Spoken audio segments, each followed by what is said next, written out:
Kakarating ko lang, galing akong Pampanga, kakabalik ko lang dito sa Cavite. And gusto ko lang sabihin sa inyo na sasali tayo sa ODAX 200 ngayong December 8. So ngayon ay November 21. Meron tayong exactly 17 days para maghanda. So syempre sa loob ng 17 days parang ilan na lang yung magagawa mo doon or halos wala ka na magagawa.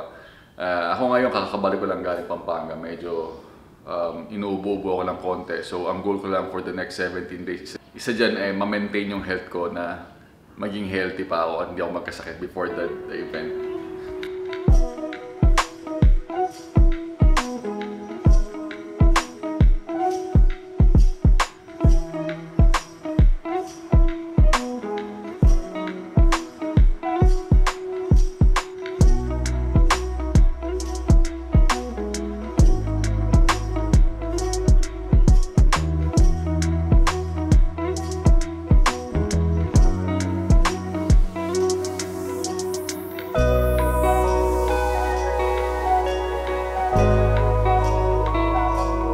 So para sa mga hindi nakakaalam, yung ODAX is a long distance cycling event.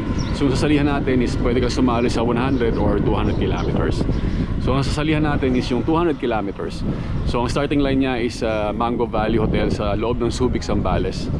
And then mag-U-turn tayo all the way to Masinloc. So sa Masinloc, Zambales, 100 kilometers yon, and then balik lang tayo papuntang Subic.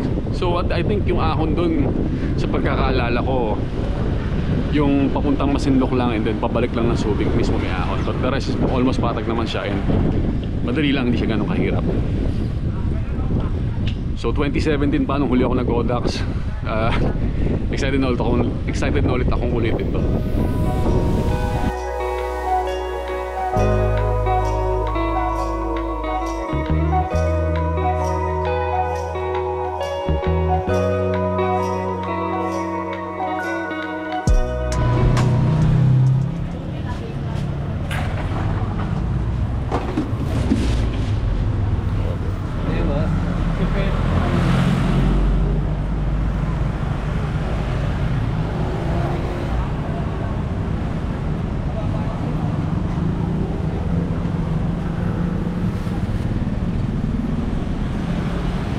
So every time na dumadaan ako dito, bumibili ako ng juice tsaka maruya. Ito na minsan yung breakfast ko. Yeah.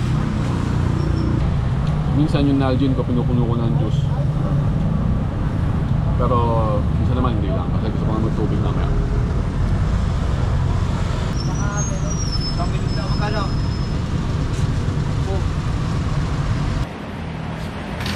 So nasabi ko nga na 2018 pa ako huling nag-ODAX na 200. So same route din yung gagawin natin. Pero this time medyo wala akong ensayo. Like halos wala talaga tayong ensayo. I still have 17 days. Wala na siguro ako magagawa. Like feeling ko yun na yun. Kung ano yung fitness ko, kung ano yung current na lakas ko, yun na yung baon ko. Kasi today is November 22. Yung event is December 8. Tapos may bike demo ng November 30. So talagang wala na akong weekend para mag-long ride pa or magpondo pa ng ride. And I think 2 weeks is not enough. Usually dapat pag nag-ensayo ka, 2 weeks is nagpapahinga ka na until dumating yung race day. So anong plano ko, ano yung game plan ko para matapos ko tong event na to, yun ang share ko sa inyo para kung sakaling dumating kayo sa sitwasyon ng kagaya ko, walang ensayo, hindi ready sa event. Which is, hindi ko nire-recommend ang gawin nyo kasi mahirap nga yun, mas maganda prepared kayo. Sabi ko nga parang halimbawa may exam kayo, dumating kayo sa araw ng exam nyo na nag-aral kayo or nag-review kayo. Hindi yung dadating lang kayo sa exam nyo, wala kayong baon. So, anong gagawin ko, anong plano ko, ito, pakita ko sa inyo.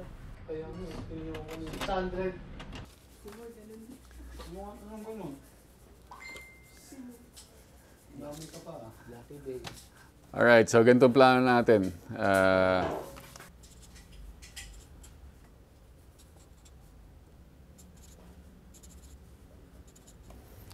Okay, so halimbawa lang naman to. So, itong nasa baba ng graph, nakikita nyo is yung number of hours or kilometers. No? So, example, 1 hour, 2 hours, 3 hours, 4 hours, no? And so on. And dito naman sa kabila is yung watts. So, let's say, 20, 40, 50. Halimbawa lang naman to, dito eksakto, no? 80, 100, 120, 140, 150. Sorry, 160. So, halimbawa lang naman yan. So, ito yung wattage natin sa gilid. Tapos, ito yung oras na nag-ride tayo. So, syempre, itong guhit na pula, itong nakikita nyo, ito yung FTP. O, ito yung pinaka, kapag naaabot natin itong part na to, ibig sabihin, mapapagod tayo. Or ito yung FTP ko, or yung functional threshold power na tawag. So, pag nakarating tayo dyan, halimbawa lang sa graph na to, 100 watts yung FTP ko. Hindi naman yun yung FTP ko, pero example lang. If sa unang ride pa lang, unang oras pa lang, nag-spend ka na ng time beyond sa FTP mo or sa kakayanan mo, definitely pag lumampas ka dyan, wala ka ng option kundi bumaba. So, babagsak ka. After, let's say yun yung 1 hour power mo, babagsak yan. Tapos may hirapan ka ng bumalik ulit. So, kailangan makarecover, ganyan. Siguro ako, ang game plan ko dito is mag-spend ng time mostly dito sa baba ng FTP ko. So, dito sa baba ng part na to. All throughout the event. Siyempre, habang tumatagal yan, napapagod ka, bababa yan. Ano? Pero ang goal talaga natin is wag siyang bumaba ng sobra. Ang goal natin is masustain natin siya for the next maybe 8 hours or 6 hours or for the next 200 kilometers. So siguro, ang ideal na plano ko dyan is ganito yung mangyayari sa akin. So mag-spend ako ng time sa mga unang oras, dito lang, steady na pataas. And then pagdating ko sa 200 kilometer mark, dapat doon pa lang ako mapapagod or doon pa lang ako babagsak yung endurance ko. So, paano ko ito gagawin? Siyempre, gagamit ako ng power meter. So, dyan papasok yung role ng power meter. So, hindi ganitong power meter yung gamit ko. Ito palang power meter na to is Favero Asioma. Ito yung karamihan ng ginagamit ngayon. This is a pedal-based power meter. Pero yung power meter na gamit ko is a spider-based na power meter. Yung Magin QED yung gagamitin ko. Maybe sa susunod na vlog, pag-usapan natin yung mga gagamitin kong bike, ano yung setup ko sa kanya, saan ko lalagay yung mga gamit ko, and anong plano ko. Siguro sa susunod na vlog naman yun. Pero yun ang baon natin ngayon is yung information lang natin sa power na kaya natin i-produce and sa power na gagawin natin. Siyempre, anong makakasira sa diskarte natin? Ang makakasira dyan yung makikipaghabulan tayo sa hindi naman natin kasama, sa mga mas mabibili sa atin.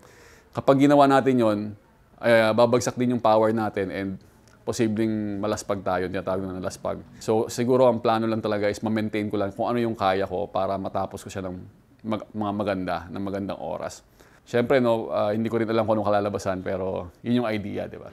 So ngayon, for the next 2 weeks, ang goal ko lang is maging healthy. Like, wag magkasakit. Kasi pag nagkasakit pa ako, babagsak yung immune system ko, mas manghihina ako. Kumbaga yung energy ng katawan ko gagamitin pa sa pagpapagaling. Yun na lang yung kailangan kong gawin. Kasi nga 2 weeks na lang and mahirap pag nagkasakit ka. Mas magiging challenging yung event kapag nagkasakit ka pa. Tuhod check. Carbon Lodi. More. Kailan ka huli nag-ODAX? Nag-ODAX ako nung last January. Sino kasama mo? Yung kasama ko, mga colleague namin dito sa store, tsaka sa guitar, si Ken, tsaka si Arvin. Ilang kilometers? Ang ano lang naman, medyo baba lang, 200 lang. Yeah. Kaya lang, experience? Experience yun, mas maganda may preparation kayo. Kasi based dun sa akin, personally, wala akong preparation eh. Bike to work ako, kaya lang, hindi ko alam yung nutrition na kailangan pala yun pag may mga ganong event. So, magano kayo ng plan ng nutrition. Tapos yung ride, kailangan may practice kayo kahit paano. At least mga aim yung 200 km na practice. Ayun. Yan tips ni More.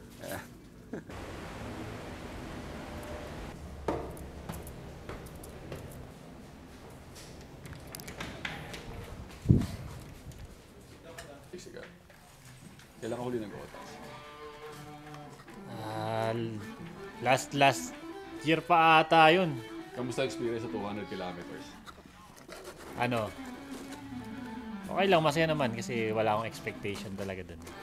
Gusto ko. Anong, may preparation ka bang ginawa o ano? Meron, kaso yung last week bago ang Audax may sakit ako. Ayun. So walang training yung buong last week. Kasama mo si Ken tsaka Kasama ko si Ken tsaka si Moore.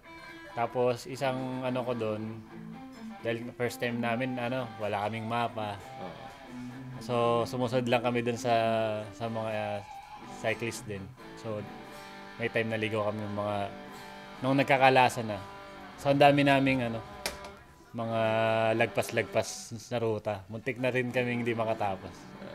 Pero natapos naman namin. Umabot naman kami sa ayos pagka ang nasa isip na nga namin di baling hindi kami ito maka cut off pero tatapusin namin yung race.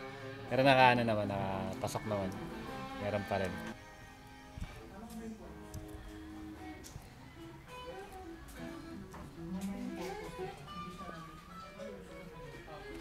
Tol, kamusta ang Audax experience?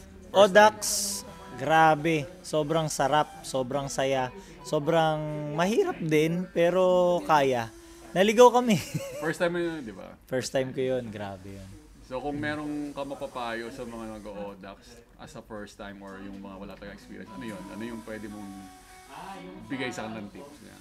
Payo, wag nyong kaligtaan yung training. Importante na magsanay kayo at least 10 to 25 kilometers per day, every day, or at least gawin nyo na mas maganda kasi yung everyday kasi kaysa mag twice a week na training ka kasi iba yung progress ng katawan.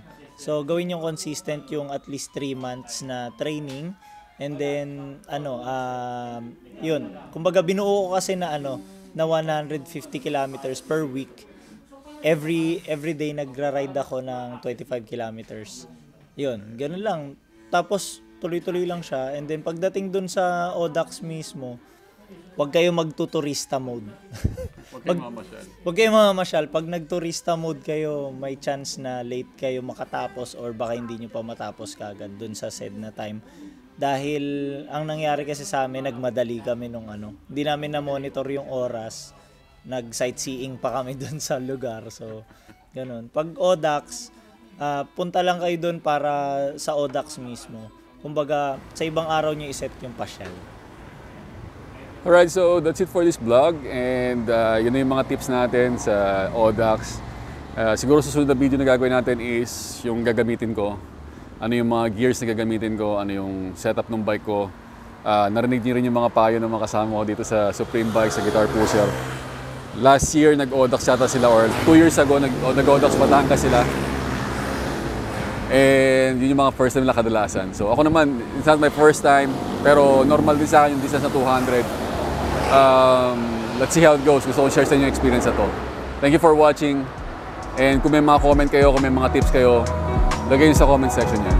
Thank you for watching. Don't forget to like and subscribe. Go vegan.